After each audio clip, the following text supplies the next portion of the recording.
Meet Mark S., a plain man, desperately looking for something more than his plain existence offers him. But like any nervous traveler in a new world, exactly what he is looking for isn't quite clear yet. For him, it started last night at approximately 10 p.m.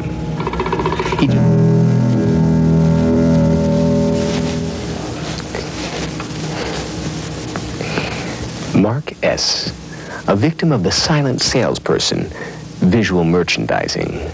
Little did he know, or care to know, just how powerful this selling tool could be, until it was too late. Well, it's not too late for you, if you care. Applying your own creativity and the techniques in our manual to your job will open up the captivating dimension of visual merchandising. It's a dimension within each of us called the imaginative zone.